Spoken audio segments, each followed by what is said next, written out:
বিএনপির ভারপ্রাপ্ত চেয়ারম্যান তারেক রহমান বলেছেন, দ্রুত দেশে ফিরে আসন্ন জাতীয় নির্বাচনে অংশ নেবেন তিনি। বলেন, নির্বাচন ঘিরে জামায়াত আলাদা জোট করলেও সমস্যা নেই, নির্বাচনের প্রতিদ্বন্দ্বিতা থাকা স্বাভাবিক। বিবিসি বাংলাকে দেওয়া সাক্ষাৎকারে তিনি এসব কথা বলেন। জুলাই আন্দোলনের মাস্টারমাইন্ড জনগণ, কোনো দল, কোনো ব্যক্তি নয় বলেও জানান তারেক রহমান। আতিকুর রহমান তিতাসের রিপোর্ট। তারেক রহমান, আপনাকে অনেক ধন্যবাদ বিবিসি বাংলার সাথে। দীর্ঘ প্রায় 2 দশক পর কোনো গণমাধ্যমে মুখোমুখি হলেন লন্ডনে বসবাসরত বিএনপির ভারপ্রাপ্ত চেয়ারম্যান তারেক রহমান, যেখানে আগামী নির্বাচন, দেশে ফেরা সহ নানা প্রশ্নের জবাব দেন তিনি। ইলেকশন হলে তো ইলেকশনে প্রতিযোগিতা থাকতেই পারে, কম্পিটিশন করেই বিএনপি নির্বাচন করছে। দেশে ফিরে আসার বিষয়ে বিবিসি বাংলা সাংবাদিকের প্রশ্নের জবাবে তারেক রহমান বলেন, কিছু সঙ্গত কারণে হয়তো ফেরাটা হয়ে ওঠেনি, তবে সময় চলে এসেছে, দ্রুতই ফিরে আসবেন তিনি। জনগণের প্রত্যাশিত নির্বাচন হবে, সেই নির্বাচনের সময় কেমন করে দূরে থাকবো? আমি তো, আমার সর্বোচ্চ চেষ্টা থাকবে, ইচ্ছা থাকবে, আগ্রহ থাকবে সেই প্রত্যাশিত নির্বাচন জনগণ চাইছে, সেই প্রত্যাশিত নির্বাচন যখন অনুষ্ঠিত হবে জনগণের সাথে, জনগণের মাঝেই থাকবো ইনশাল্লাহ। দেশে ফেরার বিষয়ে নিরাপত্তা ইস্যু নিয়ে করা প্রশ্নের জবাবে তারেক রহমান বলেন, বিভিন্ন রকম শঙ্কার কথা অনেক সময় বিভিন্ন ব্যক্তির মাধ্যমে এবং মিডিয়াতে প্রকাশিত হয়েছে, তবে সব বাধা দূর করে নির্বাচনের আগেই ফিরে আসবেন তিনি। বিভিন্ন রকম শঙ্কার কথা তো আমরা অনেক সময় বিভিন্ন ব্যক্তির কাছে তো শুনেছি, সরকারেরও বিভিন্ন ব্যক্তির কাছ থেকেও তো অনেক সময় অনেক শঙ্কার কথা বিভিন্ন মাধ্যমে, বিভিন্ন মিডিয়াতে প্রকাশিত হয়েছে। জুলাই আগস্টে হয়ে যাওয়া আন্দোলনের বিষয়ে জানতে চাইলে তারেক রহমান বলেন, তিনি নিজেকে কখনোই এই আন্দোলনের মাস্টারমাইন্ড হিসেবে দেখেন না। এই আন্দোলন জনগণের, মাস্টারমাইন্ড কোনো দল বা ব্যক্তি নয়। এই আন্দোলনটি সফল হয়েছে জুলাই মাসে, কিন্তু এই আন্দোলনটি প্রেক্ষাপট শুরু হয়েছে কিন্তু বহু বছর আগে থেকে।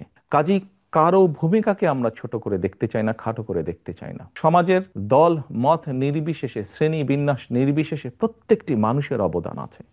এই আন্দোলন ছিল বাংলাদেশের জনগণের আন্দোলন, যারা গণতন্ত্রে বিশ্বাস করে। এই আন্দোলনের মাস্টার মাইন্ড কোনো দল, কোনো ব্যক্তি নয়। বিগত দিনের গুম খুনের জবাব দিতে হবে আওয়ামী লীগকে, আর দলটি রাজনীতিতে থাকবে কিনা তা জনগণের উপর নির্ভর করছে বলেও জানান তারেক রহমান।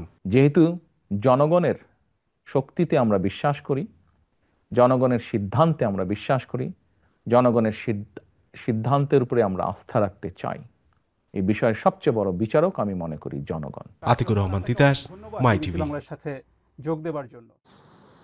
বিএনপির স্থায়ী কমিটির সদস্য সালাউদ্দিন আহমেদ বলেছেন, অধ্যাদেশ জারি করে ইসিকে গণভোট আয়োজনের নির্দেশ দিতে পারে সরকার। সংসদ নির্বাচনের সাথে গণভোট হলে সময় সাশ্রয় ও রাষ্ট্রীয় সম্পদের অপচয় হবে না।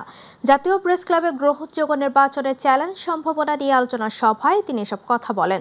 এ বিষয়ে যারা জটিলতা তৈরি করছে তাদের বোঝার ক্ষমতা তৈরি হোক বলে মন্তব্য করেন এই বিএনপি নেতা।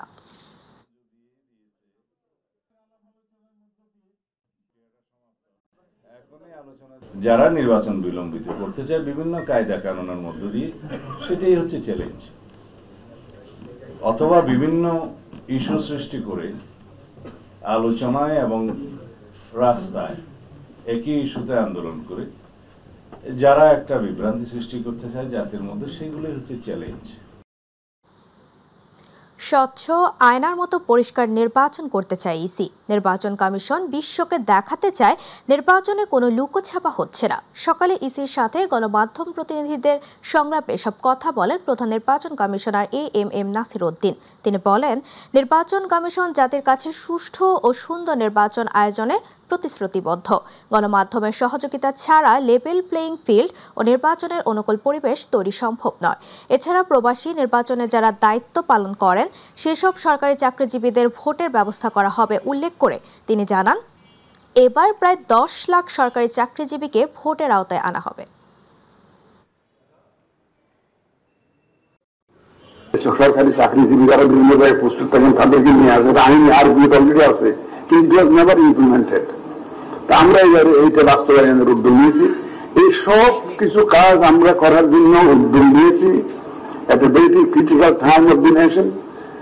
এই ক্ষেত্রে আপনাদের সহযোগিতা স্যার আমরা এটা পাবো না। এখানে আমরা মিডিয়াকে পার্টনার হিসেবে পেতে চাই এবং আপনাদেরকে পার্টনার করে আমরা এই কাজটা সারবো ইনশাল্লাহ।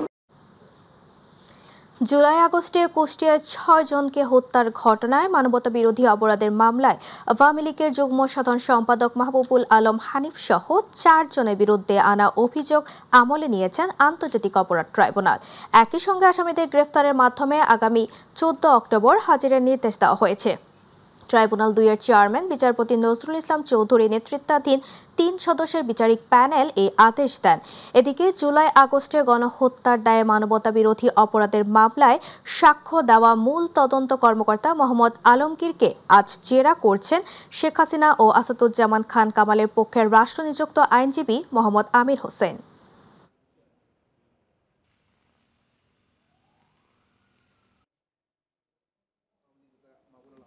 আমাদের তদন্ত সংস্থা যে তদন্ত রিপোর্ট এখানে দাখিল করেছেন সেখানে তারা সুস্পষ্টভাবে তথ্য প্রমাণাদি উপস্থাপন করেছেন।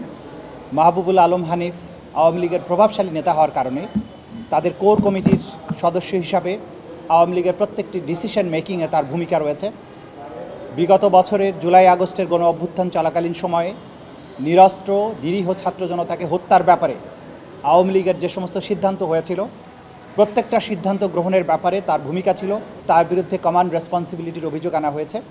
একই সাথে কুষ্টিয়াতে মিটিং করে আওয়ামী লীগের পক্ষ থেকে প্রশাসনের সাথে মিটিং করে কুষ্টিয়ায় জুলাই আগস্টের গণ অভ্যুত্থান চলাকালে 6 জন ব্যক্তিকে আন্দোলনকারীকে হত্যা করার ব্যাপারে সুনির্দিষ্ট অভিযোগ তার বিরুদ্ধে আনা হয়েছে। থেমে থেমে বৃষ্টি, ড্রেনেজ ব্যবস্থার বেহাল আর নাগরিক অসচেতনতা সব মিলিয়ে রাজধানী সহ সারা দেশে আবারও দেখা দিয়েছে ডেঙ্গুর প্রকোপ, বাড়ছে মৃতের সংখ্যা। আর তাই পূজার ছুটির পরে মানুষ যখন বাসায় ফিরবেন তখন জ্যামিতিক হারে ডেঙ্গু ছড়ানোর আশঙ্কা রয়েছে বিশেষজ্ঞদের। এমন সতর্কবার্তা থাকলেও নেওয়া হয়নি কার্যকরী কোনো পদক্ষেপ। আর তাই পূজার ছুটির পরে ডেঙ্গু বেড়ে যাওয়ার ঝুঁকি রয়েছে বলে মনে করছেন বিশেষজ্ঞরা। জাহিদ আহমেদ বাবুর বিশেষ রিপোর্ট। ডেঙ্গু শুধু একটি মৌসুমী রোগই নয়, বরং এ যেন এখন এক দুরবস্থার প্রতীক হয়ে দাঁড়িয়েছে নগর জীবনে। এক পরিসংখ্যানে দেখা গেছে চলতি বছরের মাত্র 9 মাসে ডেঙ্গুতে মৃত্যু সংখ্যা 2 শতাধিক। এর মধ্যে গত মাসে আক্রান্ত ও মৃত্যু সংখ্যা ছিল সর্বাধিক। তথ্য বলছে সেপ্টেম্বরে সারা দেশে ডেঙ্গু আক্রান্ত হয়েছে 15,466, আর চলতি মাসের এ পর্যন্ত মোট আক্রান্ত সংখ্যা 1,149 জন। তবে এর মধ্যে গত মাসেই এ রোগে আক্রান্ত হয়ে মৃত্যু হয়েছে 76 জন, আর চলতি মাসে ডেঙ্গুতে প্রাণ হারিয়েছে 4 জন। এদিকে সারা দেশে এ পর্যন্ত ডেঙ্গু শনাক্ত হয়েছে 203 জন। এর মধ্যে চট্টগ্রামে 64 আর রাজধানী ঢাকায় শনাক্ত হয়েছে 34 জন। উল্লেখ্য, এখনো পর্যন্ত সারা দেশে ডেঙ্গুতে আক্রান্ত হয়ে হাসপাতালে ভর্তি হয়েছেন 48,492 জন, যার মধ্যে চিকিৎসাধীন রয়েছেন 2,301 জন। তবে এবছর ডেঙ্গুতে আক্রান্তদের মধ্যে ছেলেদের তুলনায় মেয়েরাই বেশি আক্রান্ত শিকার হচ্ছেন বলছেন স্বাস্থ্য বিভাগ। এদিকে পূজার ছুটির পরে ডেঙ্গু বেড়ে যাওয়ার ঝুঁকি রয়েছে বলে মনে করছেন কীটতত্ত্ববিদ কবিরুল বাশার। পূজার ছুটির পরে বাসায় ফিরবো, বাসার দরজা জানলা খুলে দিয়ে নিশ্চিত করতে হবে যেন বাসায় কোনো মশা না থাকে এবং যেসব জায়গায় পানি জমা আছে সেগুলো পরিষ্কার পরিচ্ছন্ন করতে হবে। তিনি জানান, ডেঙ্গুর বিস্তার নগর জীবনের অব্যবস্থাপনার ফল। ছোট বড় পাত্রে এখন প্রচুর পরিমাণে এডিস মশার প্রজনন হচ্ছে। সেই এডিস মশাগুলো আমাদের শিক্ষা প্রতিষ্ঠান, বাসাবাড়ি, অফিস আদালত দীর্ঘ সময় বন্ধ থাকার কারণে সেগুলো এখন পূর্ণাঙ্গ মশাতে রূপান্তরিত হয়েছে। এমন পরিস্থিতিতে নগর কর্তৃপক্ষ ডেঙ্গু কমেছে দাবি করলেও রাজধানীর হাসপাতালে ভর্তি থাকা রোগীর স্বজনরা বলছেন আসলে বাস্তব চিত্র বলছে ভিন্ন। ডেঙ্গুর প্রকোপটা না বাড়লে তো আর রোগী এখানে এসে ভর্তি হওয়ার কোনো চান্স নেই। আশেপাশে যত রোগী দেখতেছেন সবই কিন্তু ডেঙ্গু রোগী। ফুপাকেও এখানে আনা হয়েছে, তার প্লাটিলেটটা অনেকটাই কমে গিয়েছে। নগরীর মুগদা মেডিকেল কলেজ হাসপাতালের চিকিৎসক জানান, দিনকে দিন বেড়েই চলেছে ডেঙ্গু আক্রান্ত রোগীর ভর্তির সংখ্যা। রোগীর চাপ তো অনেক। এই হাসপাতাল আছে, ডিএনসিসি হাসপাতাল আছে, ঢাকা মেডিকেল আছে, বা ঢাকার বাইরে সলিমুল্লাহ সব মেডিকেলই কিন্তু ডেঙ্গু রোগী যাচ্ছে। সো রোগী কম হলে কিন্তু এরকম চাপটা সামাল দিতে হতো না, রোগী বেশিই আছে। আর যদি বলেন রোগীর সমস্যা কী নিয়ে আসছে, সেক্ষেত্রে রোগীর জ্বর, পাতলা পায়খানা, বমি, পেটে ব্যথা, পেট ফুলে যাওয়া, পেটে পানি আসা, বুকে পানি আসা বা শ্বাসকষ্ট, এগুলো নিয়ে বেশি রোগী ভর্তি হচ্ছে। তিনি জানান, ডেঙ্গুর সংক্রমণ থেকে রক্ষা পেতে হলে সবার সাবধানতা অবলম্বনের পাশাপাশি নগর কর্তৃপক্ষকে বাড়াতে হবে যথাযথ নজরদারি। অফিস বা বাসা বলেন বা স্কুল বলেন বা হসপিটালই বলেন, সব জায়গায় যদি এখন থেকে একটু সচেতনভাবে এটাকে আপনার মোকাবেলা করা যায়, সেক্ষেত্রে ওই চাপটা হয়তো আমরা একটু কম পাবো। জাহিদ আহমেদ বাবু, মাই টিভি, ঢাকা।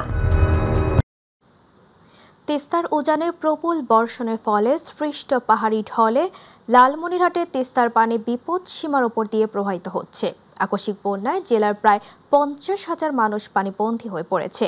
বিশেষ করে পাটগ্রামে দহগ্রাম, হাতিবান্ধার গড্ডিমারি, ডাওয়াবাড়ি, সিঙ্গিমারি এবং সদর উপজেলা গোকুন্ডা, রাজপুর, খুনিয়াগাছা ইউনিয়নের লোকালয়ে পানি ঢুকে পড়েছে। এসব এলাকায় বহু মানুষের ঘরবাড়ি, ফসলি জমি, রাস্তাঘাট পানিতে তলিয়ে গেছে।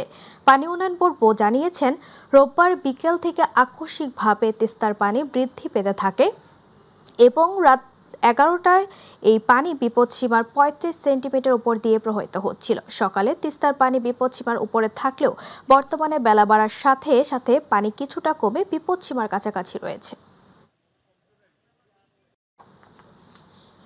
দর্শক, এই মুহূর্তে লালমনিরহাট থেকে তিস্তার পরিস্থিতির খবর জানাচ্ছেন প্রতিনিধি মাহফুজ সাজু। ধন্যবাদ। মূলত গতকাল দুপুরের পর থেকে কিন্তু তিস্তা নদীর পানি বৃদ্ধি পেতে থাকে এবং এই সন্ধ্যার পরে কিন্তু বিপদসীমা ক্রস করে এবং রাত 11টার পরে কিন্তু সর্বোচ্চ 35 সেন্টিমিটার উপর দিয়ে কিন্তু পানি প্রবাহিত হতে থাকে তিস্তা নদীর পানি ডালিয়া পয়েন্টে। আর আমরা সকাল থেকে বিভিন্ন এলাকা ঘুরেছি। বর্তমানে কিন্তু তিস্তা নদীর পানি বিপদসীমার নিচ দিয়ে প্রবাহিত হচ্ছে ডালিয়া পয়েন্টে। তবে আরেকটি বিষয় জানিয়ে রাখা দরকার যে লালমিয়া বাংলাদেশ অংশের যে তিস্তা রয়েছে সেই তিস্তার কিন্তু দুটি পয়েন্টে মূলত পানি রেকর্ড করা হয় পানি প্রবাহ, একটি ডালিয়া পয়েন্ট আরেকটি কিন্তু কাউনিয়া পয়েন্টে। এই মুহূর্তে ডালিয়া পয়েন্টে বিপদসীমার নিচ দিয়ে প্রবাহিত হলেও পানি কিন্তু কাউনিয়া পয়েন্টে কিন্তু বিপদসীমার 21 সেন্টিমিটার উপর দিয়ে প্রবাহিত হচ্ছে। আর এই পানি বৃদ্ধির ফলে কিন্তু লালমিয়াটের যে 4টি উপজেলা রয়েছে তিস্তা সংলগ্ন, সেই 4টি উপজেলার 20টি ইউনিয়ন কিন্তু অন্তত পানিবন্দী হয়ে পড়েছে এবং এখানকার যে লোকালয়ে পানি ঢোকার ফলে যে মানুষজন রয়েছে তাদের বাড়ি ঘরে, রাস্তাঘাটে এবং ফসলি ক্ষেতে কিন্তু পানি উঠে পড়েছে। ফলে এই অঞ্চলের মানুষ কিন্তু চরম দুর্ভোগে পড়েছে। অন্তত 50,000 পরিবার কিন্তু পানিবন্দী হয়ে পড়েছে। আমি পানি উন্নয়ন বোর্ডের কর্মকর্তাদের সাথে কথা বলেছি। তারা যেমনটা জানিয়েছেন যে এই পানি বৃদ্ধির বিষয়টি কিন্তু আগামী 2-3 দিন কিন্তু চলতেই থাকবে। আর জেলা প্রশাসক আমাদেরকে জানিয়েছেন যে তারা বন্যা মোকাবেলায় প্রস্তুত রয়েছেন এবং পাশাপাশি স্থানীয় লোকজনদের সাথে তাদের সার্বক্ষণিক যোগাযোগ রাখছেন। এই বন্যা সতর্ক রাখা হয়েছে উপজেলা নির্বাহী অফিসারদের, যাতে এই বন্যা মোকাবেলা সহজেই করতে পারেন। তো এই ছিল লালমিয়াটে সবশেষ পানি বৃদ্ধির খবর। ভারতের গঙ্গা নদী বাংলাদেশে প্রবেশ করেছে পদ্মা নামে, আর এই পদ্মা নদী এখন ভয়াবহ রূপ নিচ্ছে। চাঁপাইনবাবগঞ্জে পদ্মার ভাঙনে বিলীন হয়ে যাচ্ছে শত শত বসতবাড়ি, শিক্ষা প্রতিষ্ঠান ও ফসলি জমি। পানি উন্নয়ন বোর্ড বলছে, ভাঙন রোধে 751 কোটি টাকার একটি পরিকল্পনা কমিশনে রয়েছে। প্রতিনিধি তারেক আজিজের তথ্যচিত্রে আরও জানাচ্ছেন শামস তাবরিজ উচ্ছ্বাস। চাঁপাইনবাবগঞ্জে পদ্মা নদীর করাল গ্রাসে তছনছ হয়ে যাচ্ছে মানুষের স্বপ্ন আর জীবনের সবকিছু। চলতি বর্ষা মৌসুমে নদীর পানি বাড়া ও কমার সঙ্গে সঙ্গে ভয়াবহ আকার ধারণ করেছে নদীর ভাঙন। শিবগঞ্জ উপজেলার পাকা, দুর্লভপুর ও মোনাকষা ইউনিয়নের অন্তত 6টি পয়েন্টে ভাঙনের তীব্রতা সবচেয়ে বেশি। বসতভিটা, শিক্ষা প্রতিষ্ঠান, মসজিদ, মাদ্রাসা, এমনকি হাজার হাজার বিঘা ফসলি জমি হারিয়ে গেছে নদীগর্ভে। জায়গা জমি, বাড়িঘর, পরিচ্ছন্ন সবকিছু নেমে গেছে। এখন লিচ্ছাকার 3 টান খাড়ো করে বাস করা আছে।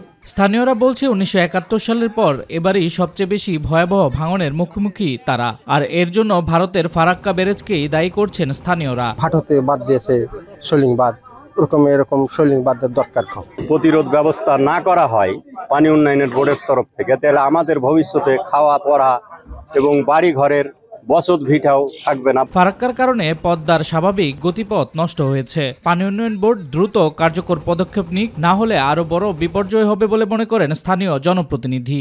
আমি আকুল আবেদন জানাবো পানি উন্নয়ন বোর্ডের কাছে, যেন অনতিবিলম্বে এই ইউনিয়নের যে সমস্ত এলাকায় ভাঙন রয়েছে সে ভাঙন এলাকায় জিও ব্যাগ ফেলার জন্য।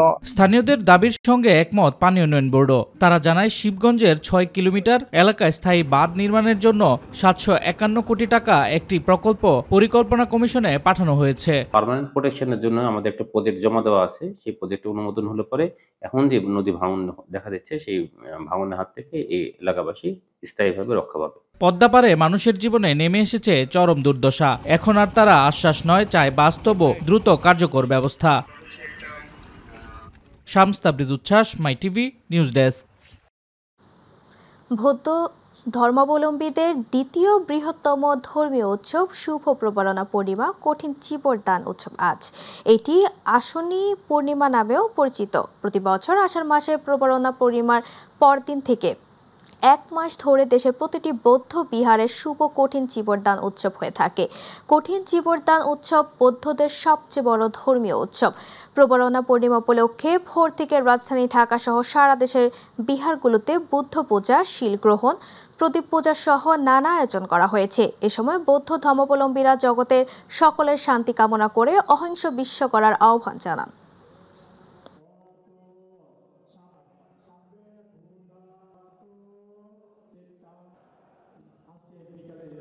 বুদ্ধকে পূজা তুলি, আমাদের সেই সারা বছরের আমাদের যে পাপ আমরা সেটা মোচন করি। দেশের উন্নতি চাই, নিজেদের উন্নতি চাই, সমাজ সংসার সব কিছুর উন্নতি চাই।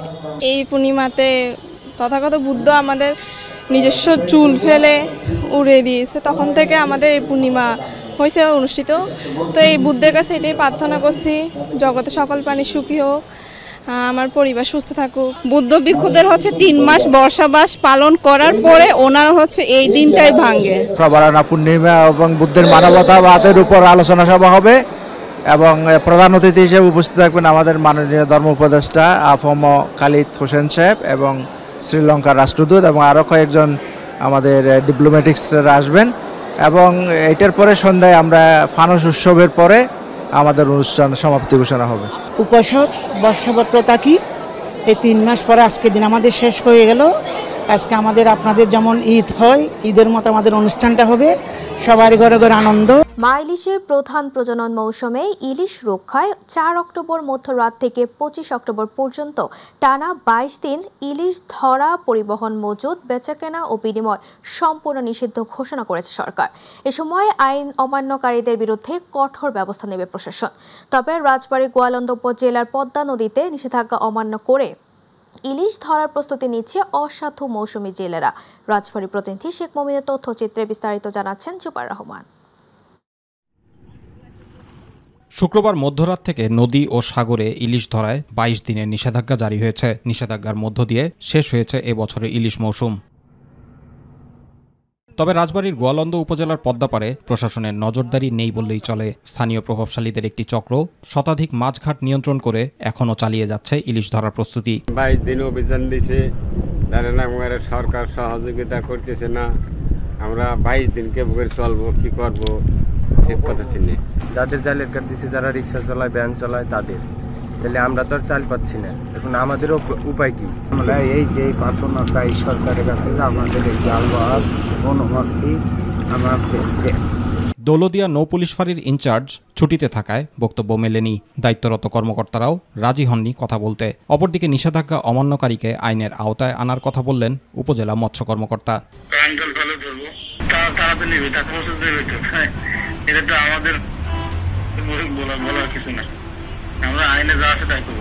নিষেধাজ্ঞা কার্যকর করতে প্রশাসনের তৎপরতা জরুরি, তা না হলে মা ইলিশ রক্ষা কার্যক্রম শুধু কাগজেই সীমাবদ্ধ থাকবে বলছে সংশ্লিষ্টরা। জুবাইর রহমান, মাই টিভি নিউজ।